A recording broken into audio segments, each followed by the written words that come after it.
Straight to our next session, which is on trends and innovations in language learning market and the scope in Asia. The panelists for this session are Mr.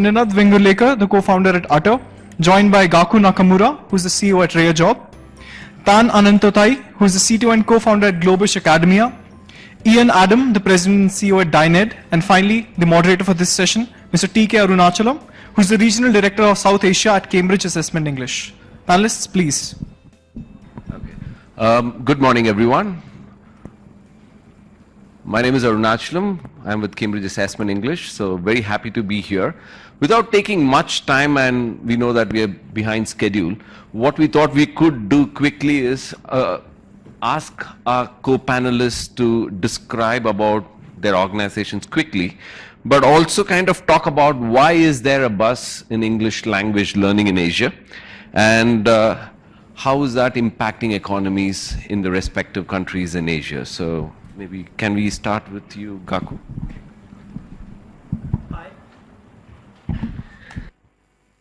Hi everyone, I'm Gaku Nakamura from Rarejob, which is the biggest online English tutorial company in Japan. And I founded this company 10 years before, and I started this company because in Japan there are big needs of English, especially conversation needs. So replying to his questions, for example, in Japan's case, if people can speak English, then people can have higher salary, like 20% higher. And that's why people would like to learn English more and more. And then also, in Japan's case, there are more and more companies trying to go abroad. Otherwise, companies cannot increase their sales and revenues. So that's why they need to learn English, and they need to have more number of employees who can speak English. And at the same time, Japanese population is not increasing so much. So in terms of labors, Japan needs to get more number of labors from abroad. To do that, employees have to use English. So that's why Japanese companies needs to have English. Thank you. Over to you, Ian. Okay. Is this working?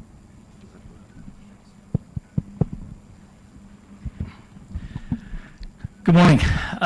So our journey started a lot earlier. We started 32 years ago as a company in EdTech. We started out understanding that the future was about data, even back then, 32 years ago. We recorded every single mouse click of every student that we've had in our system since the very beginning. That's 25 million students times thousands and thousands of clicks on a mouse, because we have a methodology behind our system that we want to track and change and adapt. So we have adaptive content. We've had a pattern for some time for that. We're one of those companies that you've probably never heard of. DynEd has been around. We're an enabling technology. We work with ministries of education. Our largest installation is Ministry of Education in Turkey, where in October we registered 6.2 million new students in the system. They've committed to English language listening and speaking curriculum, which is one of the things that's missing from a lot of the school systems. There's a lot of reading and writing, there's a lot of vocabulary, there's a lot of drill and kill, grammar and so on, but listening and speaking is a supplementary course usually in schools. So we focused early on the whole idea of that there's going to be a problem with English, and the problem is foreign direct investment. Getting to Aaron's question, which is that in the countries where there's a lot of foreign direct investment, English is a requirement almost for the companies that are hiring people. And what that does is exactly what Gaku was saying, and that is that you get an uptick in income because of it. The foreign direct investment companies come in from outside. They want to help the country grow, but they also want to make money. And they're trying to get the best talent in the country. They pay a lot more. In India, it's 34% is the uptick in income that you can get from being an English speaker. Not just an English reader or writer. The whole system has changed to one where you have voice over IP now. It used to be you could get away with emails. You can't do that anymore. So you have to be able to listen and speak in this world. So our focus has been on listening and speaking. We know about the foreign direct investment. We know that it certainly has a huge, in Brazil, for instance, it can be as high as 54% for higher level managers. You can earn 54% more money in a country like Brazil if you speak English fluently. So that's the reason for, in answer to your question, Aaron, and it's repeated in every country we go to. And it's somewhere between 30 and 50% of uptick in income. And that's the driver. Yeah. Good afternoon, everyone. So I'm Tan, and I co-founded Globish Academia. We're the online English school in Thailand that teach English to Thai students, especially in adults, aged between 25 to 35 years old, and along with the kids, aged between 7 to 12 years old. And our methodology of teaching mainly focus on live teaching class, one-on-one video class with a foreign teacher outside Thailand. And so far we have around like 100,000 to 200,000 live classes so far.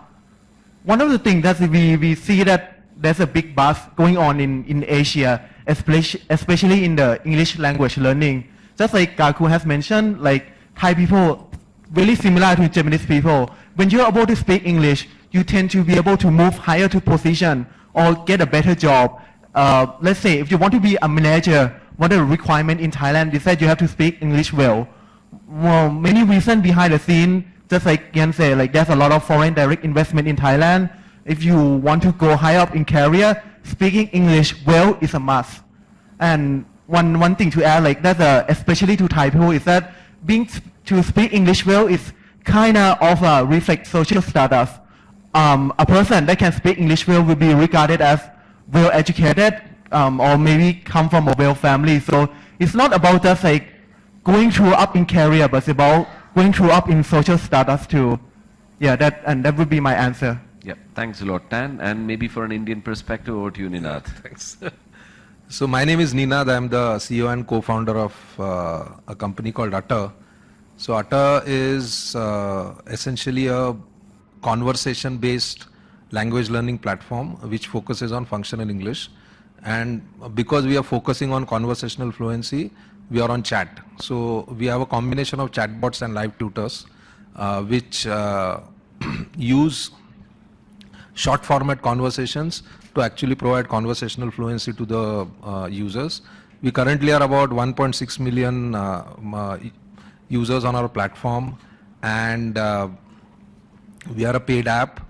We charge students 190 rupees a year.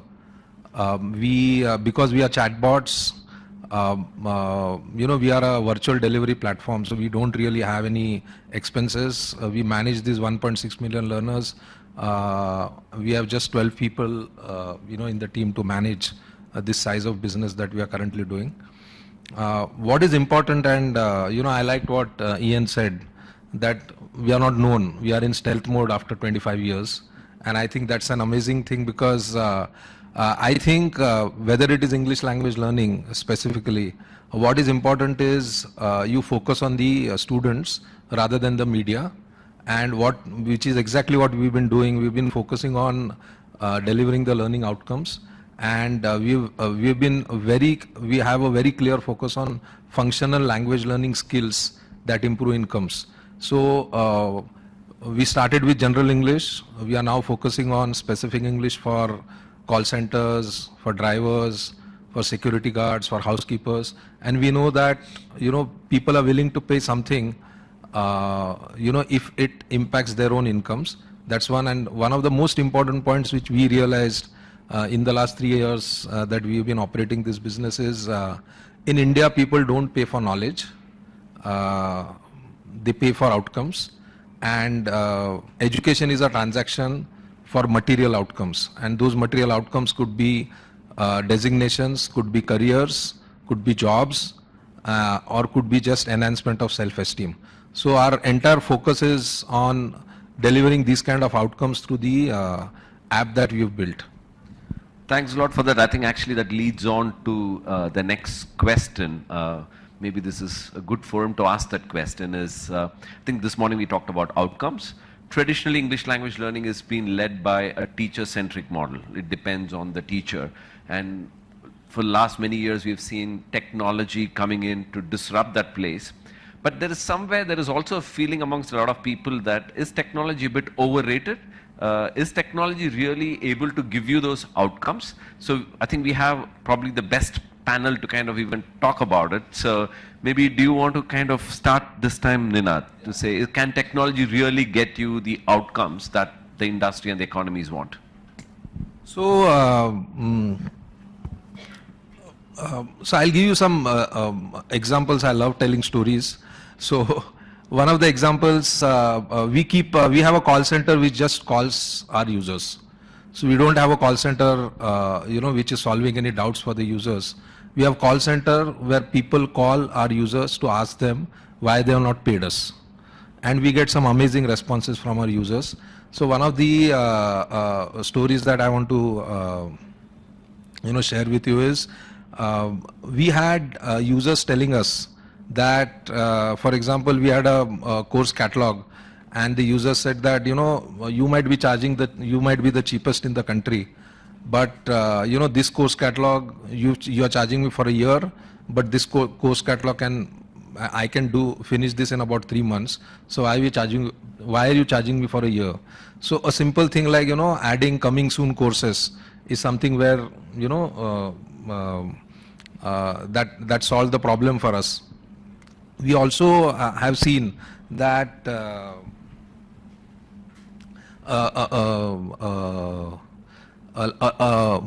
lot of our users who come to us,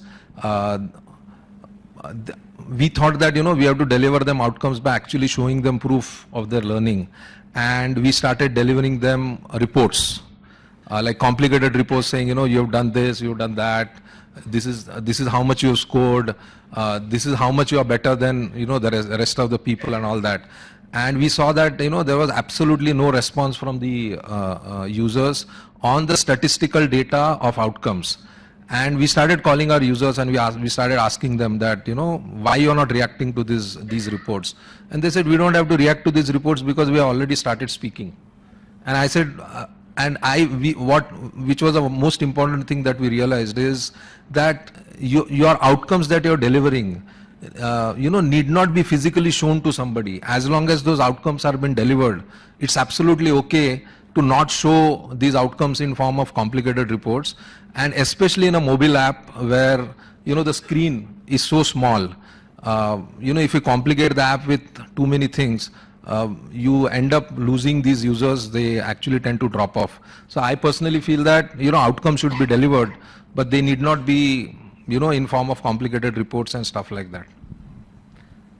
Dan, your views on technology and delivering outcomes in English language? Sure. I would say definitely technology will help improve the learning outcome, but it's not about technology, it's about how you apply the technology, and that's the key message. One of the beliefs that at Globish, and especially in Thailand, we believe that the ultimate goal of education technology is to build human interaction. How do we, if there's one great teacher that's so inspiring, can teach students to be able to speak English, to learn any language or learn any subject like perfectly. How do we replicate this methodology of teaching? How do we make this teacher access to more students than he or she could ever before? And the key message lies in how do we apply the technology.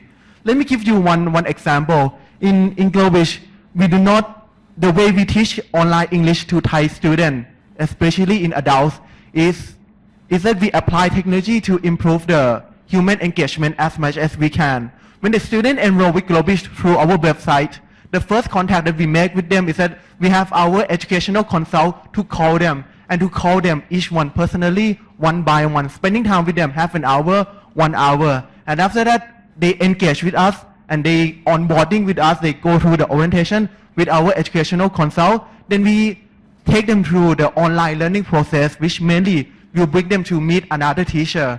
And as I explained earlier, our methodology of teaching is like we'll be providing one-on-one class through the live video streaming along with the group class.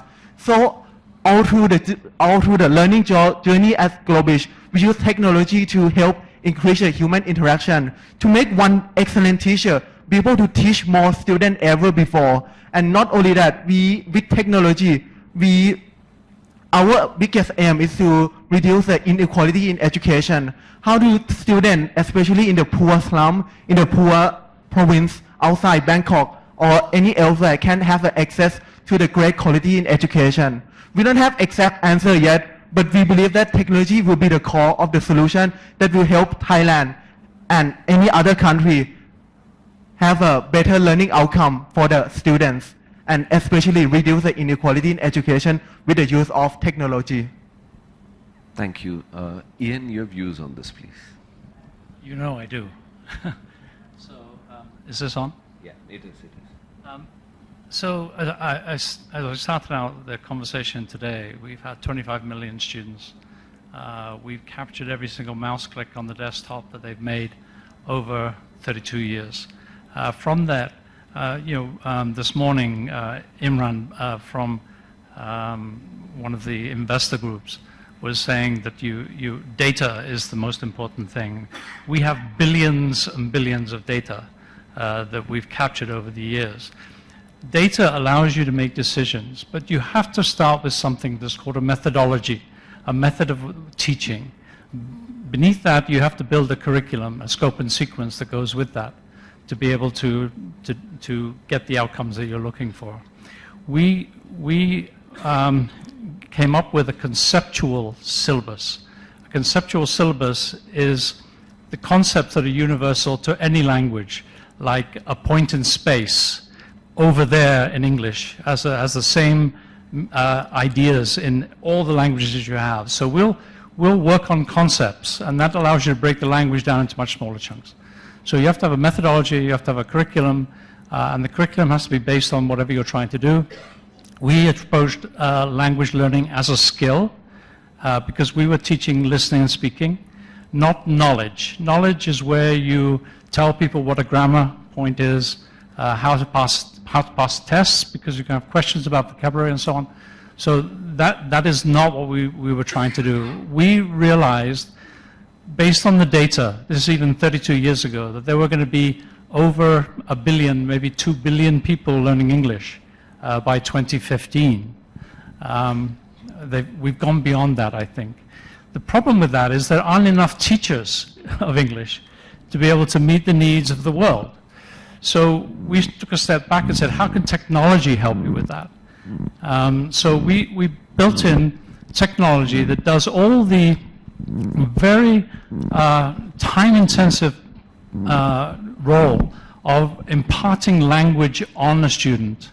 And the teacher's job is to personally and humanly engage with that student and draw that language out of them in their own personal experiences. And that then has what we call stickiness in a neuroscience perspective. When you have stickiness, you remember it. We built courses that were based on mastery, so you have to master each step of the way.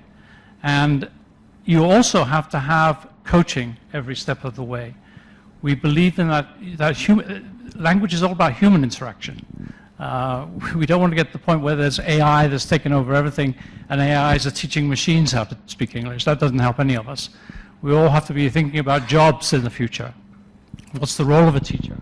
The role of a teacher has to be, the role of AI for a teacher has to be empowering that teacher to individually teach a student much more dramatically. We have things like adaptive tests. Those are online.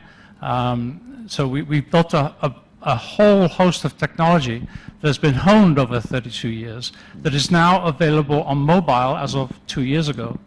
We started developing that. So now we can reach further into the field. And because education is not really focused on listening and speaking, it's why Gaku and our friends here all provide personal English coaching. It's because it's not happening at the school. So you get a coach from the Philippines, and you put them in front of somebody from somewhere else and help them learn English. What we do is we can help these people up here. So this is my pitch to them. We can help them be much more efficient at how they can use their teaching resources to get the kind of outcomes that we're looking for. Now, the one thing, this is kind of at the Global Education Technology Conference in Beijing, we were the only education company at GET who worked with AI that were willing to stand up and say, we will guarantee the outcome for the student. And the way you guarantee an outcome is you have to have a measurement. Our measurement that we're using is CEFR, which is a global, becoming a global, more of a European framework for what you can do with a language. Thanks a lot. Gaku? Well, I would say that using technology, there are three merits. One is cost, and the second one is efficacy, and then third one is scalability. First one is cost. By using technology, we can reduce the cost. So students need to pay less. So that's a very good merit for students. So students can learn more. And the second thing is efficacy. So with technology, we can assure that we could have better outcome because using data, we can get lots of data from students and we can give personalized learning. So we can assure that better outcome using technology. So the second merit of using technology is efficacy, better outcome. And then the third thing is that if we do not use technology, then we cannot have so many lessons. If we use technology, then we can scale it. So millions of users can use the same product. So using technology, we can make it scalable. So those are the three merits by using technologies. Thank you very much. Just moving on further, we have about 18 minutes. We thought that maybe we spend about next 10 minutes on this panel and maybe take some more questions. Maybe I'll start with you, Ian, this time. I think you've been here for 30 plus years. There are a lot of edtech startups in English language learning, and we almost hear that there are every other day some new companies coming in. So there seems to be possible gaps in the current offer. So if you're just taking 2 steps back from your organization, what do you think are the gaps that are there? So maybe there are edtech startups who could be interested to kind of maybe solve some of those problems. So would you want to share some of that? So the gap here right now is that there is a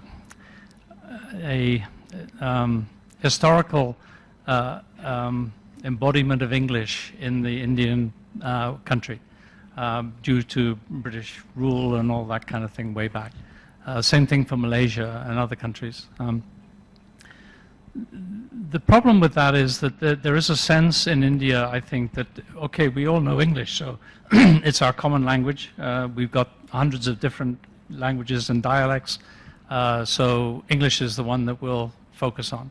But there is really not the focus. What's happening is, I think I can't remember but in the Times of India, about last year sometime, there was some data that showed that India produces 600,000 engineers every year coming out of a university.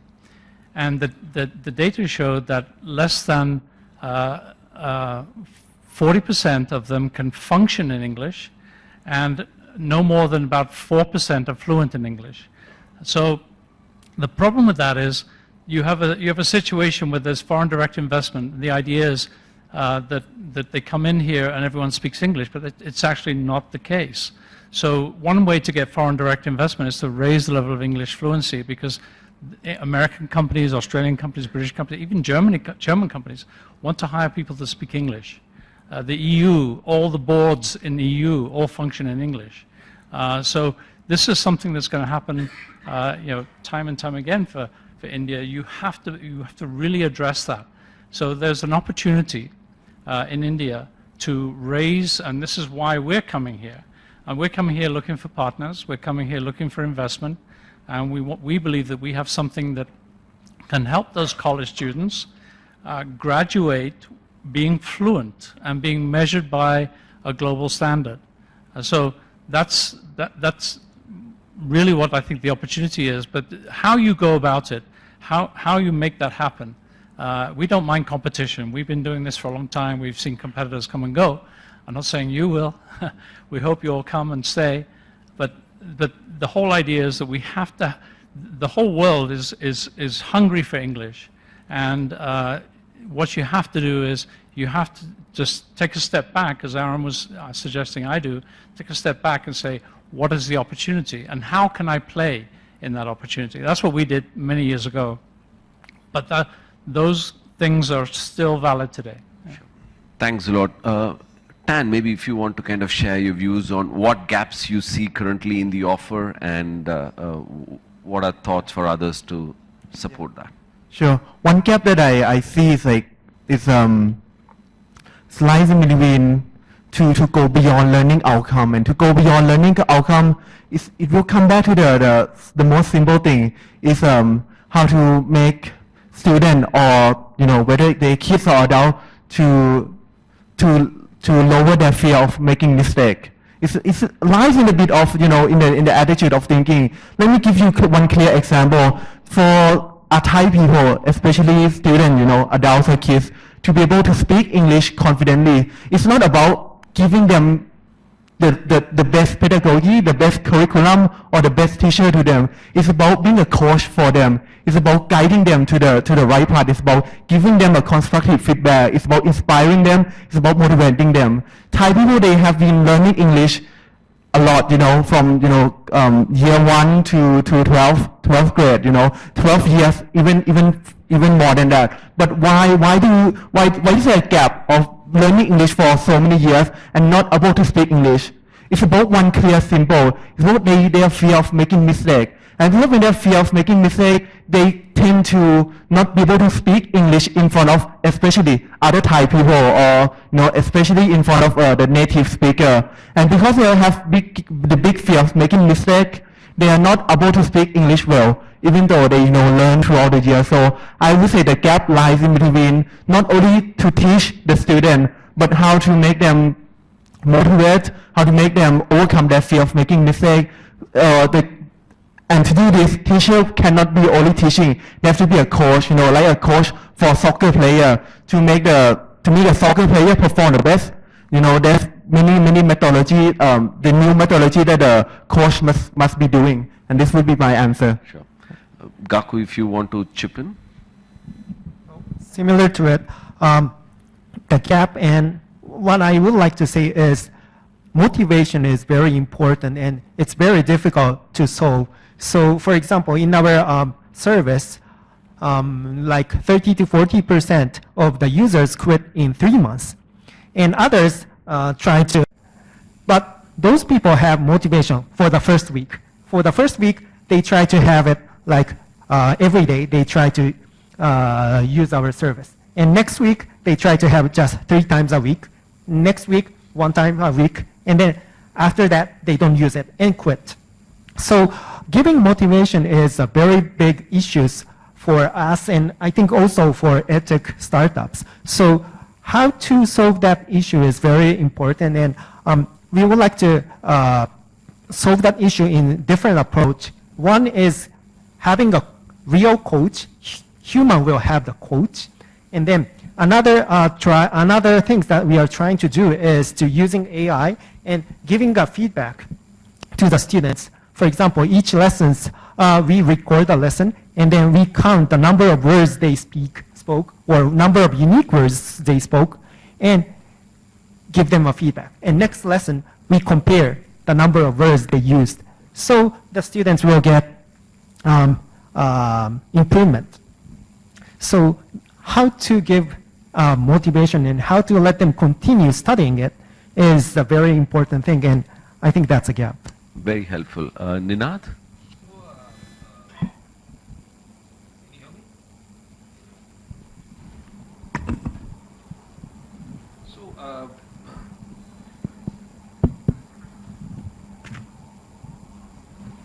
We just had a review with our consumer researcher yesterday, And one of the things which you've already known, but now she presented us with data is English learning is a very cyclical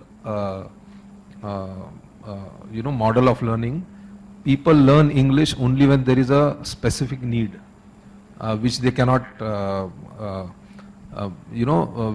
which poses to them like a challenge. And I can tell you the occasions where our learners come back to the app and especially chat with the live tutors. So there are occasions like you have an interview and suddenly the need to learn English becomes extremely high, and then they're looking for a solution over the next 7 to 10 days or maybe a month.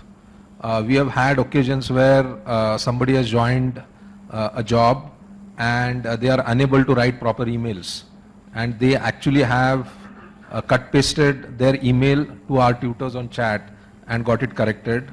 There have been situations where, and these situations happen very often, is guys want to talk to girls and they don't know what are the right expressions to use. So what we have seen is there is a personal challenge for most of these learners, and these personal challenges are mainly about expressions in real life, and they are looking at language learning apps to solve those, as much as they would like to learn a preposition or how to speak in an interview. But there are specific personal challenges which they would like the solution to solve for them. So this, I think, is one of the challenges which every business should look at. Thanks for that. I think picking on some of the conversations, I think while English has been offered supplementary in some countries, increasingly governments are finding a way to kind of introduce English into the curriculum.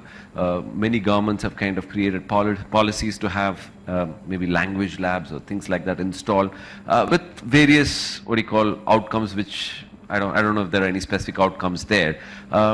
What could be your thoughts if policymakers today, if you're talking to them, what could be the key messages that you'd like to give to policymakers to enable EdTech to be introduced in schools, government schools, or even higher ed institutions, so that it moves away from being a supplementary program, but something that they can acquire in the school? So what could be your maybe request to policymakers on that? So,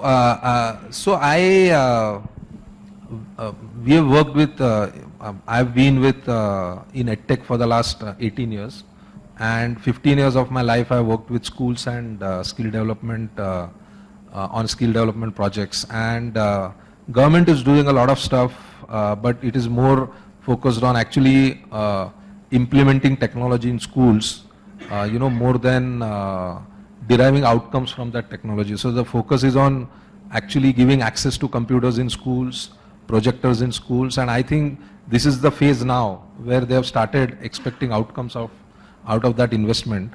What we have seen on our app is we get a lot of learners from schools because we advertise on Google and Facebook, and we have these kids who come to us saying that, we like this app, but we don't have money to pay.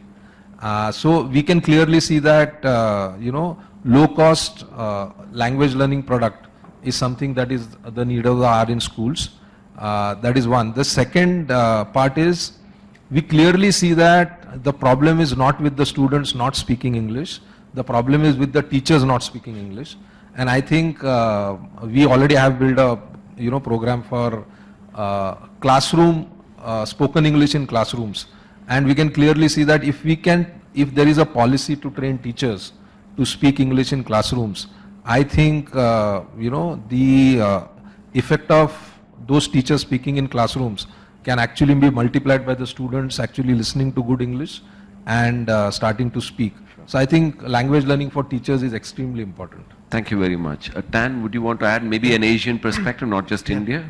Sure. What can governments and policymakers do? Sure. I would have two requests. The first one would be the same as Nina, like for the English teacher to speak English better, and for those teachers who cannot speak English well, to learn with either with the EdTech or learn from other English speaker teacher to be able to teach English well. One thing about my own experience that I studied my high school time in India, I spent about 2 years under the CBSE syllabus, and as I don't know anything about Hindi at all, I have really difficulty learning in their class, and I have to get through all the CBSE board and with the IIT competition, the examination. So for the teacher to be speaking English well is very important, not only for the student to be able to speak English like the teacher well, but the student will be able to open their mind through the knowledge outside not only to that specifically, not only in Thai language, but to the vast knowledge in English too. And my second request would be to share the data that the government have with all the other edtech. The data could be like, all the examination results throughout the country, the learning outcome, the research that the government have been doing, all the data that's mostly in the paper base that the government is having, try to digitize them and then make all this data, the learning outcome that the government having accessible for all the edtech. With this large amount of data, there could be much more prominent research that we can learn from this data. And together with the edtech, the private, the public sector, if we share the knowledge of how to best teach the student, how to make our best teacher reach out to more students than ever before, with this sharing of knowledge and the research that the government and the policy maker and the edtech can do together, this will be very, very important for not only for the country to have a better economy, but for the small kids and adults alike to have a better life throughout the quality education. Thank you. Ian, something quick to add to that? Okay, just a very short story then. The short story is about China. One of the things that I've been in EdTech for a long time, actually, as you know, but the problem is that there is a real resistance to change in governments. That seems to be the biggest problem. Where China made a significant step forward, in my opinion, was when they looked at their language learning systems, which was based on Russia's system 50 years ago, and they said, it's broken. That one thing, them admitting that their system doesn't work. They're looking at the data, they're looking at the outcomes, and they're saying it isn't working. That caused them to step back and take a look at how do they improve language in this particular instance, but all the curriculum areas. So my advice to the government is really look at the data, see what's happening, see who's coming out of school. Are they really prepared for the workforce? If they're not, it's broken. That's all I can say. And once you've figured out that it's broken, then you can fix it. If you don't think it's broken, it will continue ad infinitum. You'll always be the same problem. Fantastic. Gaku, your last points on the... Okay, for talking about schools, policy makers firstly have to think about the teachers. And for example, if policymakers would like to have this edtech technologies or softwares, please use this softwares in the classroom. And then what the teachers think is that, oh, I will have more tasks to do. So teachers would not like to use those kind of softwares. So what the policymakers have to do first is to firstly reduce the teacher's task using technologies. For example, like English language learning's case, teachers will give the writing exam, and teachers correct their writings, but it takes like 4 or 5 hours. Then at that time we can use technology for it, and then technology will solve that issues. And they just use the software and they just give the answers in 5 minutes. Then the teachers understand about the effect of the technologies. So firstly, policymakers have to think of the teachers, and then firstly reduce the teacher's task using technology. And then after that, we have to ask them to use the software, other softwares. That's the procedure that policymakers have to do. Thank you very much, panelists. I think we covered a range of issues. There could be some more that we can go on, but I think we're coming to a close for this session. I can open this out to a couple of questions from the audience. If you can just ask a question, and if you direct it to one of the panelists, they'll be happy to answer. Hi, thanks very much. As we all know, just because something is possible with technology doesn't mean it's desirable. And it's kind of like the Wild West out there with people producing all sorts of products. So my question is, how does the panel think we should help the customers and the users work out the good guys from the bad guys? I think you weed out the bad guys by results. That's the only thing you can do. One of the things about AI is it's got a huge promise for the future, but unless it actually delivers some kind of result, some kind of outcome, it's not going to work for you. It doesn't matter. So I think the only way that you can really look at it is from the perspective of, are you getting the results of what you paid for? Apart from that, there's so much out there, and this is the problem. You do a search on Google for English learning, and you'll get 1,000 million pages probably of hits that will come up. How do you differentiate? All you can do is you can say, results is part of my decision-making criteria, and so can you promise me a result? That's my advice. Anyone else to add to that? Yeah. Just to kind of, so is there any other question? I don't think there's anyone else. I think it's always a challenge. I think it's not only about outcomes. I think what we also see is what is the perception. There are some students who join a course because their friends have joined. And even if they're not delivering outcomes, they're not particularly bothered because there was no motivation. I think there was talk about what is learner motivation. It's a real challenge. I think it's a challenge for all the edtech companies to say that there is a promise that you give and there are certain outcomes that are promised. But in the morning, what we talked about is if it is linked to employability, especially in India, you can actually get to charge.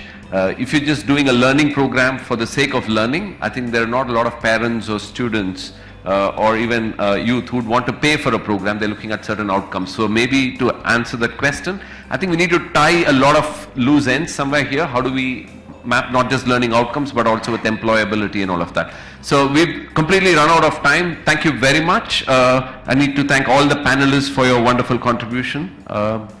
Thanks a lot, EdTech, for this opportunity.